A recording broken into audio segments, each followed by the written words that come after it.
So in the last video, we talked about the three types of hazards. These are the things that are harmful substances that will contaminate food. So we're going to kind of break those down just a little bit more, go into a little bit more detail there. So a physical hazard is a foreign object: hair, dirt, bandages, metal, staples, metal shavings off of a can, broken glass. You can see it. It's a foreign object in the food. The best prevention is to pay attention.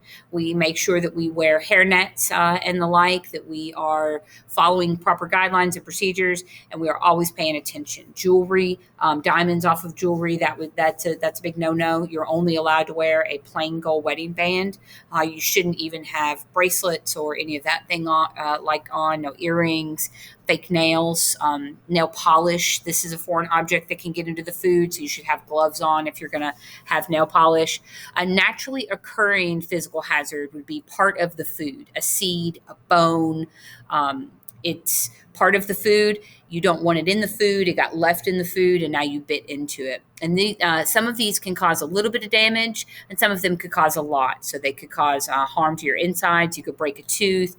Some of them are just gross, like hair. Hair's not going to hurt you if you eat it. It's just gross, and you don't want to. Chemicals, we've talked quite a bit about chemical contamination, so making sure that our cleaners are stored away from our food, our sanitizers are food grade and used appropriately. We are measuring, so maybe we do use some bleach, say to sanitize cutting boards, that we don't just randomly pour some into the sink, that we do use that at an appropriate level. Otherwise, if we get chemicals into the food, that is a hazard. Biological hazards are what we're going to spend a little more time on in this unit. These are the ones that actually make you sick. So foodborne illness, something like that, that's something that you've gotten that causes that diarrhea, vomiting, nausea, it's really unpleasant.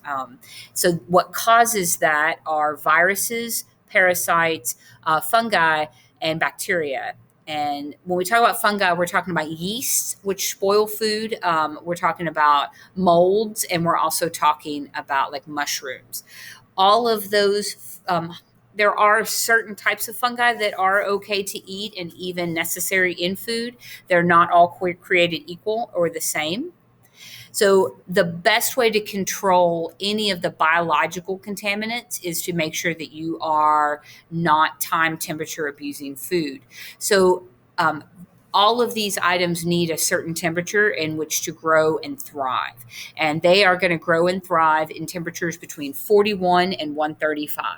So below 41 would be our refrigerator. Our refrigerator should be colder than 41 degrees. So somewhere around 35, 38 degrees for your refrigerator. And that means that bacterial growth and viruses, parasites, and molds and fungi, they're maybe not going to not grow, but they're not going to grow as fast. It's going to inhibit them. So think about if I have some cooked leftovers and I leave them out on the countertop for a couple of days, it's going to grow mold and bacteria, and it's going to be really gross really quick. If I leave it in the fridge, it might take a week or two before I get some of that food item to grow in. Hot food needs to be above 135. That's not that hot in terms of temperature. Boiling is 212 degrees. Boiling is very far well above the temperature danger zone. So something doesn't necessarily have to be cooked to death and just completely boiled over before it's safe to eat. And so you got to make sure that you're cooking things to the right temperature. So above 135, hot food's hot. Below 41, cold food's cold. And that's the best way to prevent the spread. You can also cross-contaminate. So when we talk about cross-contamination, we are talking about when we spread germs from one surface to another. So I might have a cutting board that I cut some chicken on, and now I'm going to cut something else on, but I didn't clean and sanitize. So I cross-contaminated. Maybe when I cut that chicken, I had juice on my hands or my gloves. You can still cross-contaminate with gloves. And now I have reached over and opened the refrigerator. I turned on the sink. And so now I have spread that germs and pathogens around my kitchen, and that is cross-contamination. Some of that juice in my refrigerator maybe dripped down onto some food items. That would be cross-contamination. And so there's lots of ways that we can do that. We're going to be talking about ready-to-eat food. That is food that will not be cooked. So it's already been cooked, like maybe I baked the cookies often. I have baked cookies, or it'll never be cooked, like salad. So ready to eat food, we always must wear gloves when we handle ready to eat food, but that is cross contamination, spreading pathogens from one place to another. Poor personal hygiene is going to be the main way that people spread pathogens. Your hands, we're going to be looking at some activities of how to wash our hands properly and how important it is and where to focus. Some people have been trained in this and some people haven't. I want to stress and reiterate again how important the hand washing and hand sanitizing is.